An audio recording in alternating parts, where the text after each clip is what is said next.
A história da pá carregadeira. Uma pá carregadeira é uma máquina de equipamento pesado usada na construção para mover ou carregar materiais, como terra, rocha, areia, detrito de demolição ou sobre outro tipo de maquinário, como caminhão basculante, correia transportadora, alimentador ou vagão ferroviário. O conceito da pá carregadeira é bem mais recente que os projetos das escavadeiras e motoniveladoras.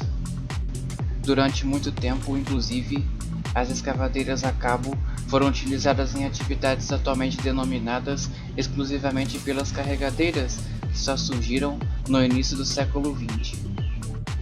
Na década de 20, pequenos tratores agrícolas receberam uma caçamba para poder manusear materiais mais leves.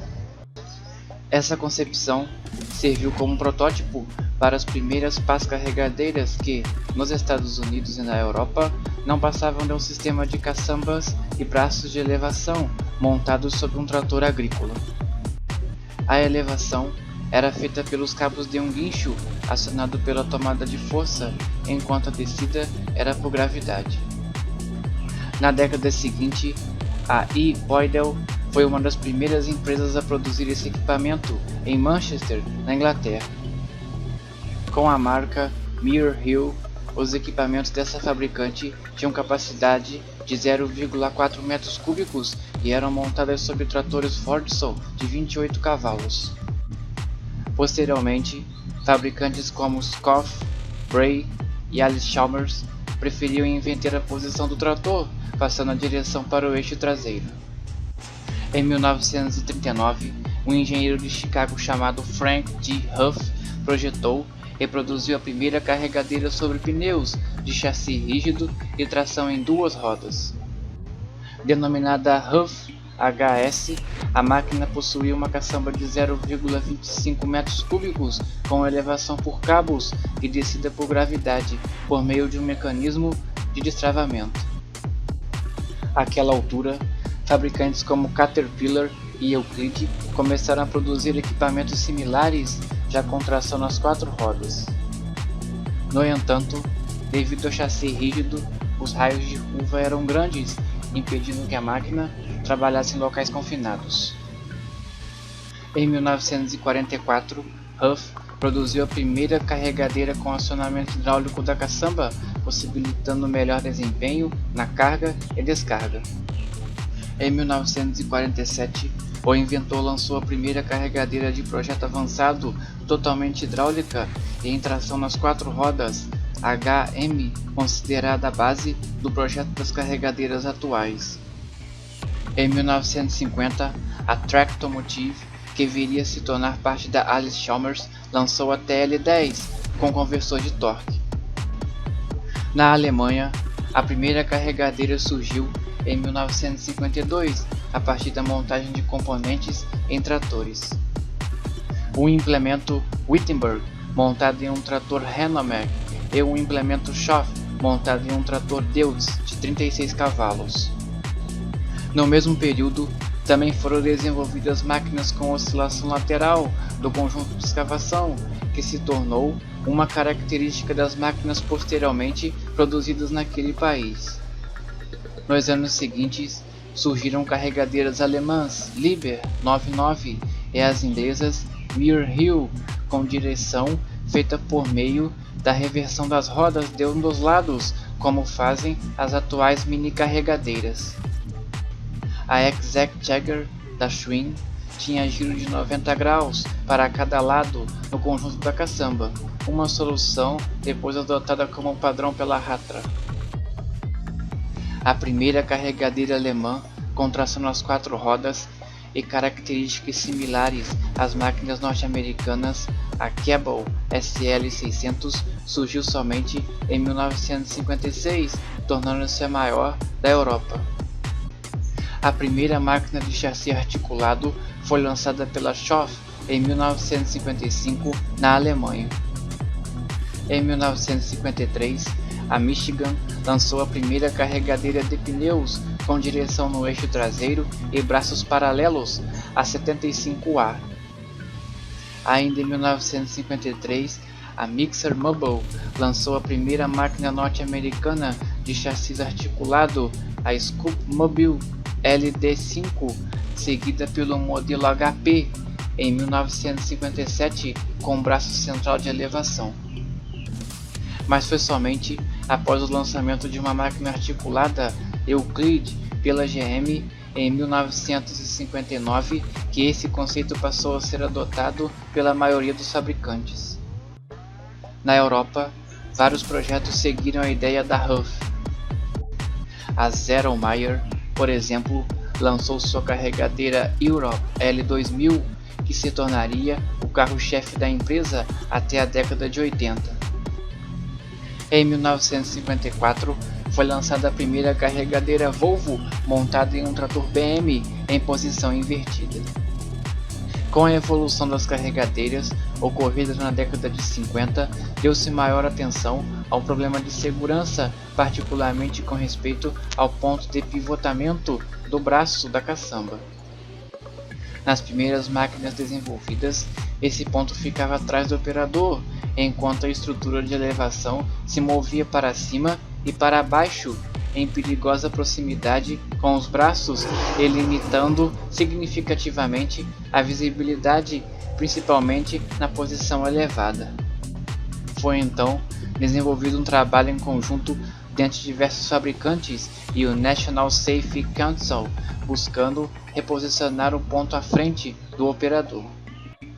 A Huff foi um dos primeiros fabricantes a lançar um modelo HO, um projeto novo e muito mais seguro, a configuração Z, no que foi seguida por outros como Caterpillar em 1958, Case em 1959, Allis-Chalmers em 1961 e a Michigan em 1962. A década de 60 se caracterizou pelo crescimento do mercado nos Estados Unidos, um crescimento de 95% em 5 anos contra 6,5% na linha amarela como um todo, e pelo foco na produção de máquinas de maior capacidade. Após o lançamento da Scoop Mobile LD20 e posteriormente da CAT 988, ambas com caçamba de 4,6 metros cúbicos, foi constatada a demanda de máquinas de grande porte pelo mercado, o que levou ao lançamento da Huff H400 da International, que havia adquirido a Huff em 1952, da CAT 922, da Scoop Mobile 1200 e da Michigan 475 na faixa de 7,6 metros cúbicos. A partir da metade da década, o uso de conversores de torque e transmissão Power Shift se tornou comum. Nesse período, também apareceram as primeiras mini carregadeiras Merrill M400, que a partir de 1963 se popularizaram com o nome Bobcat. A Zeromeyer lançou um sistema de acumuladores no cilindro de elevação para reduzir o efeito de oscilação quando a máquina trafegava sobre superfícies irregulares, uma solução que só veio a ser usada nas décadas de 80 e 90 pela maioria dos fabricantes. Em 1968, a Eaton Yale produziu uma máquina Trojan 8000 de 7 metros cúbicos com dupla articulação, que supostamente assegurava maior manobrabilidade. No final da década, a Komatsu lançou uma linha de máquinas com potência de 96 a 255 cavalos. Na Conesco de 1975, foram apresentadas máquinas ainda maiores, como a Huff 580 Payloader com caçamba de 16 metros cúbicos e a Clark Michigan 675 com caçamba de 18,3 metros cúbicos. O recorde de capacidade foi quebrado em 1986 pela Kawasaki, que produziu uma máquina de 19 metros cúbicos para uso na mineração de carvão. O design articulado, com tração nas 4 rodas e estrutura Z de elevação estava consagrado, sendo usado por quase todos os fabricantes. Por sua vez, Letourneau foi um fabricante cuja visão estava voltada para máquinas cada vez maiores. Sua empresa projetou e produziu a maior carregadeira do mundo, a L2350, com 2.300 cavalos e caçamba de 40,5 metros cúbicos, com força de escavação de 266 libras, a maior máquina do gênero produzida até hoje. A máquina utilizava acionamento diesel elétrico com motores de corrente contínua instalados em cada roda, um conceito desenvolvido pelo próprio Letourneau em 1960. As pás carregadeiras sob esteiras possuem uma maior estabilidade, tração e aderência ao solo. Esse modelo pode ser usado em qualquer tipo de terreno e é indicado principalmente para superfícies fracas, úmidas, de baixa capacidade, altamente desgastantes. Afinal, esse equipamento não corre risco de atolamento nem patinações e apresenta um bom desempenho tanto em escavações, nivelamento de solos, transporte de entulhos e demolições. Os principais componentes incluídos em uma carregadeira são o motor, em quase todos os casos a diesel, os componentes hidráulicos, como bombas, motores e válvulas, e os componentes de transmissão, caixas de câmbio, eixos, rodas ou esteiras.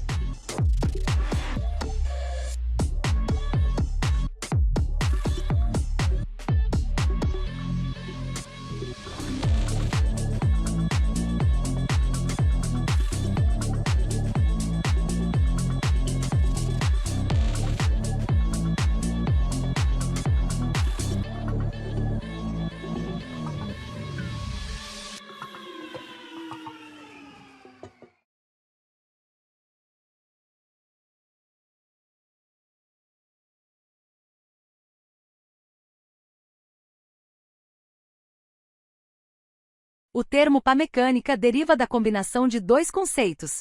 Pá refere-se ao utensílio ou ferramenta usada para escavar, remover ou carregar materiais como terra, areia, pedras, etc. Historicamente, a pá é uma ferramenta simples manual muito antiga, e foi uma das primeiras ferramentas utilizadas para trabalhos de escavação e movimentação de materiais. Mecânica relaciona-se ao uso de mecanismos ou sistemas de máquinas para realizar tarefas que anteriormente eram feitas manualmente. No caso da pá mecânica, isso implica o uso de um sistema mecânico, normalmente hidráulico ou de engrenagens, para mover ou controlar a pá de forma automatizada ou motorizada.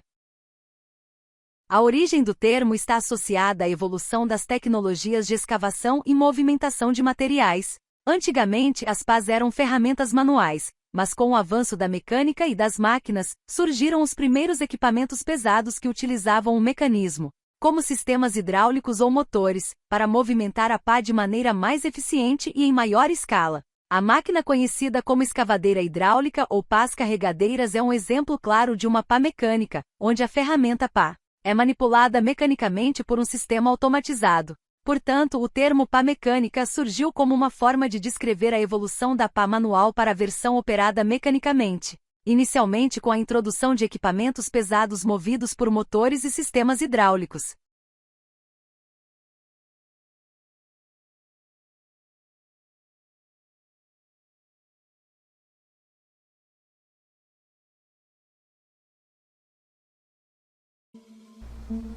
A Clark Equipment Company foi um designer, fabricante e vendedor americano de máquinas e equipamentos industriais e de construção. A empresa teve suas origens em 1903 sob o nome de George R. Rich Manufacturing Company, fabricante de brocas para a indústria de estradas de ferro. Em 1904, a empresa transferiu-se para Buchanan, em Michigan, e contratou um jovem engenheiro mecânico, Eugene Brodley Clark, como seu sócio-gerente. Falhas na gestão e operações foram os defeitos apontados por Mr. Clark. Ele reorganizou as operações da empresa e depois de um ano sob sua gestão, Rich Manufacturing estava pagando suas contas em dia, além de registrar lucros nas vendas de suas brocas Cell4. Vale lembrar que Mr. Clark Tornou-se presidente da empresa em 30 de agosto de 1906 e continuou após a mudança de razão social para Cell for Tool Company em 1907, vinculando o nome do produto mais diretamente com a empresa. Em 1909, Mr. Clark viajou para a Europa e descobriu que as peças eram fabricadas usando um método diferente, os fornos elétricos. Confiando em uma oportunidade nos Estados Unidos para tal processo, Mr. Clark e outros investidores da Celfor formaram uma segunda empresa, a Buchanan Electric Steel Company, ou BESCO, em 1911. Produzir peças de alta qualidade e novas tecnologias eram as metas de Mr. Clark. A diversidade em outros e novos produtos fez a BESCO um sucesso na indústria local. Tanto a Celfor quanto a BESCO estavam sob a direção de Mr. Clark e ambas em crescimento. Mr. Clark buscava uma maneira eficaz e barata de transportar cargas de um ponto a outro que não necessitasse da força humana. Foi assim que um grupo de funcionários da Clark, com a ajuda de Eugene, deram vida ao primeiro protótipo da empilhadeira. Uma espécie de caminhão com plataforma de 3 rodas e uma caixa com capacidade de transportar até 2 toneladas. Ele foi batizado de Truck Tractor. Alguns anos mais tarde, a Clark também lançaria a primeira empilhadeira com um elevador hidráulico, o Truck Chair. A BESCO produzia fortes e duráveis rodas de aço que substituíram as de madeira, que porventura eram mais frágeis. Em 27 de dezembro de 1916, foi incorporada as duas empresas, Celfor Tool Company e Buchanan Electric Steel Company, formando a Clark Equipment Company. Mr. Clark faleceu em Chicago em 29 de julho de 1942 e foi sucedido na presidência por Albert S. Bonner, que se juntou à empresa em 1915. Ele foi vice-presidente de 1938 a 1942. Em 1945, George Spata, vice-presidente, tornou-se presidente após a morte de Mr. Bonner. A Clark Equipment Company adquiriu a Michigan Power Shovel Company em 1953 e estabeleceu sua divisão de máquinas para construção em Benton Harbor, em Michigan. Todavia, as primeiras pás carregadeiras foram apresentadas em 1954. A Michigan 75A, 125A e 175A. Em 1956, surgiu o Michigan 180 Turbo Dozer, um equipamento de 165 cavalos de potência. Em 1957, a Clark apresentou as pás carregadeiras Michigan 275A e 375A, que completaram a linha anterior. Ademais, 2 modelos Michigan 280 e 380 de tratores sobre rodas, Wheel Dozers. No ano seguinte, apresentou o trator de rodas Michigan 480. Em 1965, foi apresentada a pá carregadeira Michigan 475A. Nessas alturas, a linha tinha expandido para 11 modelos, do 12B ao 475A. O modelo Michigan 275B apareceu em 1970, tendo sua produção até 1980. Em 1970, o protótipo do Michigan 675 foi construído. A maciça 675, que carregava uma caçamba de 24 jardas cúbicas, era movida por 2 motores Cummins que ofereciam uma potência nominal de 1.270 cavalos de potência. A corrida de produção para essas máquinas gigantes foi relativamente curta e o modelo foi descontinuado em 1976, com apenas 14 delas sendo fabricadas. Em 1957, a Clark Michigan lançou seus primeiros scrapers. Os primeiros modelos foram o Michigan 110, 210 e 310. No início de 1964, apresentou o modelo Michigan 410.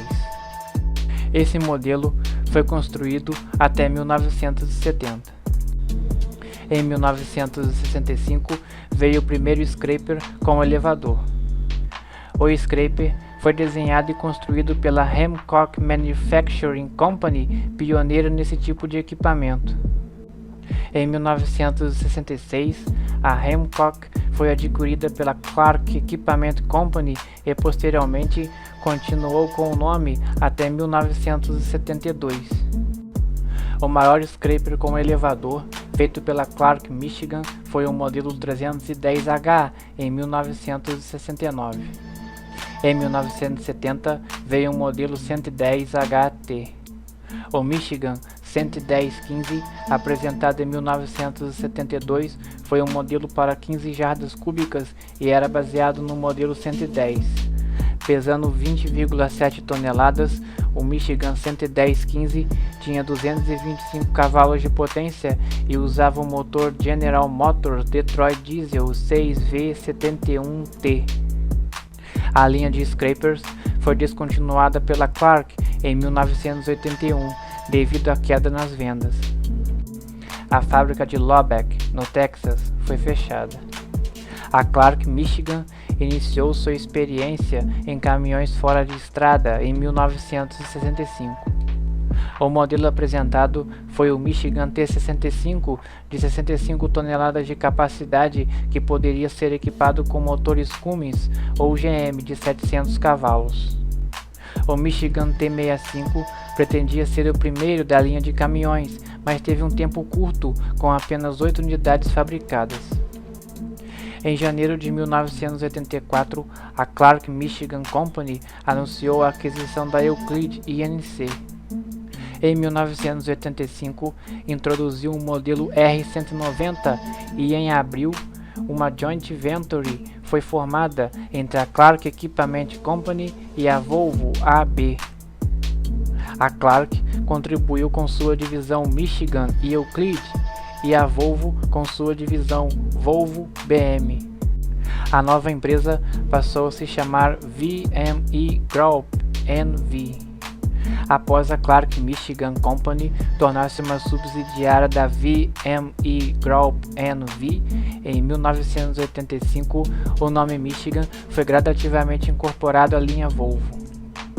Em 1994, o nome Michigan foi substituído pelo Volvo e em 1995 a VME Americas Inc.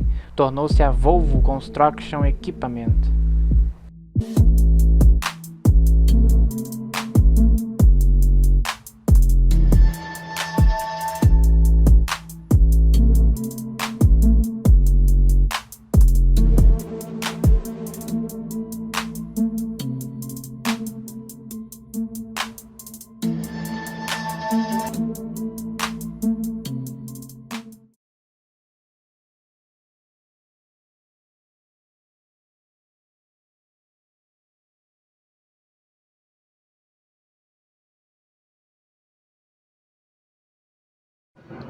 Historicamente, o sucesso dos tratores de esteira levou à criação de diversos implementos, inclusive para a carga de materiais, desenvolvido por um grande número de fabricantes. Eram comuns implementos tipo carregadeira para tratores de esteiras, acionado por cabos, com a caçamba passando sobre a cabeça do operador. No final dos anos 50, a configuração convencional foi tomando conta do mercado, em lugar do sistema de carga passando sobre o operador, inclusive por questão de segurança. É fato que a carregadeira de esteiras combina a estabilidade do trator com os recursos da carregadeira. No entanto, esta é uma máquina projetada com características específicas. Pode escavar solos graças à sua configuração, da mesma forma que os tratores e as escavadeiras, o que, por operar em solos baixo suporte, deu-lhe algumas vantagens sobre esses concorrentes e sobre as carregadeiras de pneus durante um certo período. Uma das primeiras empresas a desenvolver esse tipo de implemento foi a Traxxon. Em 1986, a empresa produzia conjuntos para as máquinas Caterpillar e no ano seguinte desenvolveu um sistema de carga de caminhões com acionamento a cabo e elevação vertical que foi chamado de Traxcavator, específico para uso em tratores dessa marca. Esse sistema era montado acima do capô, criando uma máquina bastante instável. As capacidades variavam de 0,4 a 1,5 metros cúbicos para aplicações em tratores D2, D4, D6 e D7. Posteriormente, o sistema de cabos e guinchos foi substituído por conjuntos hidráulicos, o que permitiu uma melhor distribuição de peso e tornou a máquina mais segura. Em 1951, a Caterpillar adquiriu a Traxxon e manteve o nome Traxcavator para sua linha de carregadeiras de esteiras. Lançado em 1953, o primeiro modelo desenvolvido especificamente para esse fim recebeu o nome de número 6, Traxcavator. Em 1955, a empresa lançou uma linha composta pelos modelos 933C, 955C e 977D, ficando com 3 máquinas cobrindo a faixa de 0,75 a 1,7 metros cúbicos. Em 1969, a linha foi ampliada com um modelo 983 de 3,8 metros cúbicos e em 1980 a 943 e a 973. Em 1946, a Tractomotive desenvolveu o primeiro sistema de caçambas com acionamento hidráulico para uso em máquinas Allis-Chalmers, instalado num trator HD5.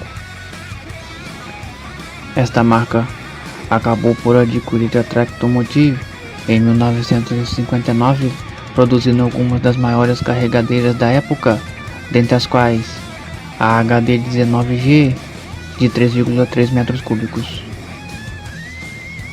Na mesma época, a Drott e a Service Supply produziram equipamentos similares para máquinas International, a partir dos quais a empresa desenvolveu sua própria linha de carregadeiras, com destaque para o modelo 250, que sobreviveu até os anos 90. A empresa Bucyrus Air também produziu implementos hidráulicos para máquinas International, embora em escala menor que a Drott. Na Alemanha, a Frisch em 1952 e a FX Mailer em 1953 produziram implementos para tratores Renamag e posteriormente para o Fiat 45CL. Estas soluções, contudo, apenas escavavam material e o descarregavam para trás da máquina, não podendo ser consideradas carregadeiras no sentido escrito. Em 1953, a AMCO lançou um novo conceito usando uma máquina com motor traseiro e cabine frontal, com um sistema de carregamento escavando na frente, passando sobre o operador e descarregando na traseira da máquina. Esta máquina foi produzida em diversos modelos, entre os quais o 105, usado no mundo inteiro. Outra máquina à frente de seu tempo foi a Huff 12, com caçamba de 1,3 metros cúbicos e alta velocidade de locomoção, mas que durou muito pouco tempo no mercado. Diversos fabricantes de carregadeiras sobre esteiras procuraram desenvolver novas aplicações para seus produtos, além de aperfeiçoá-los. É dessa época a Kiner Buffel, com transmissão Power Shift Voigt Diesel-Matic, correspondente a um sistema totalmente automático, além de transmissões mecânicas cujas marchas podiam ser mudadas de forma independente de acordo com o torque. As máquinas Buffel BL100 não tinham embreagens, enquanto a velocidade de movimentação era combinada com as condições de carga. Outra solução diferenciada foi adotada pela Berg Technic BL30 e BL60, que dispunha de uma saída dupla de transmissão que que permitia acionar as esteiras em sentidos opostos para o giro sobre seu eixo. Essa alternativa também foi usada pela AMCO e pela Case, que utilizaram conversores de torque independentes, mas a maioria optou pela solução convencional de frear uma das esteiras para fazer as curvas. A Drott lançou a caçamba 4-em-1, que permitia executar diversos tipos de trabalho e podia ser acoplada nas carregadeiras menores de esteiras da International. Este conceito foi bastante copiado e permitia que a máquina, além de carregar, executasse nivelamento, raspagem, lançamento de aterro, descarga parcial da caçamba e acerto de taludes.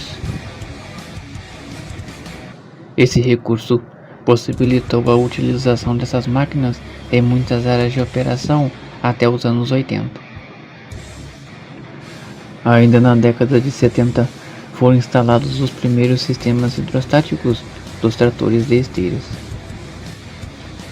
Em 1971, a JCB lançou a primeira carregadeira com motor traseiro e tração hidrostática, solução que passou a ser usada por diversos fabricantes, uma vez que reduzia consideravelmente o desgaste da parte dianteira, da armação dos roletes e das rodas guia, que eram os principais problemas dessas máquinas. A Komatsu iniciou seus estudos na década de 60, lançou em 1972 uma linha de 5 modelos, o D20S, de 0,4 metros cúbicos, até o D95S, de 3,2 metros cúbicos. Essa linha foi seguida pelo D155S, de 350 cavalos e 5,5 metros cúbicos, a maior carregadeira de esteiras produzida até hoje. Essas máquinas foram muito populares até a metade da década de 60, quando as carregadeiras sob pneus ainda não tinham bom desempenho em serviços pesados. Depois, foram relegadas a serviços específicos e acabaram por desaparecer devido à maior velocidade e manobrabilidade das máquinas sobre pneus.